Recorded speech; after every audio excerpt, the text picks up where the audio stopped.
Hello. This might be my favorite part to teach you about life in the marsh. By now, you know that the marsh is home to many species of plants and animals. For animals, it's a feeding ground, breeding ground, and resting ground. We'll use what we already know about the wetland food chain to explore life in the marsh. First, we have our producers. The primary producer in the Scarborough Marsh is algae, which can be found throughout the entire area. The algae not only provides food for crabs and other consumers, it also produces more oxygen than any other plant. Here at the salt pan, a shallow pond, you can see spikegrass, which is short and a sort of bluish color. The mud of the salt pan supports many small creatures that are preyed upon by globy ibis, herons, sandpipers, and snowy egrets. The path is near a tidal stream that is a favorite feeding area for many bird species. On the upland side of the path are typical meadow and roadside plants, goldenrod, clover, and asters. You can also see low shrubs of meadow sweet and sweet fern, which you might recall was used by the Native Americans for fragrance and tea. Along the path, we also see the cattail, which we learned was used by the Native Americans for food, roofing, and the fluffy parts were used to line their winter boots. A cattail can grow up to 10 feet tall, and the seed head contains as many as 2 million seeds. Muskrats eat the roots of the cattails and use the leaves to make their lodges, and birds use different parts for building their nests.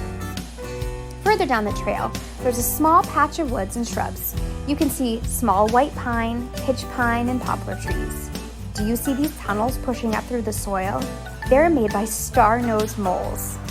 Interesting. I see some footprints, but I haven't seen anyone around. I'm starting to feel like maybe I'm not alone out here. Anyway, back to the virtual field trip. Here's the canal that was dug during the American Revolutionary War.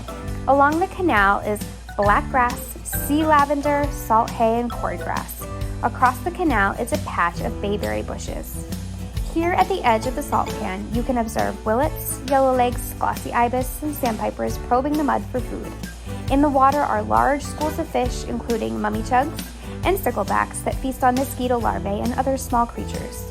You can see snowy egrets and great blue herons fishing for minnows. This was new learning for me. Snowy egrets use their yellow feet to attract fish before snatching them out of the water. In the first video, I told you that the color of the water was not because it's dirty, but because of tiny organisms that live there. It's important to remember these decomposers because they are essential to plant and animal survival in the marsh. On the marsh surface, dead plant and animal matter is taken over by bacteria and fungi, breaking it down to make a rich food called detritus for small animals and fish. Because decomposition takes so long, layers of peat accumulate under the surface and can be up to 15 feet deep. When walking on it, it feels a lot like a giant and sticky sponge. The marsh is also a breeding ground for 2 birds like Nelson's and salt marsh, sharp-tailed sparrows, and even hybrids of 2 species. Male red-winged blackbirds guard their nesting territory while the camouflaged females tend to the eggs. The area is important for migrating birds too. Many shorebirds that nest in the Arctic tundra, like the least sandpiper, use the marsh as resting and feeding stop on their annual migrations.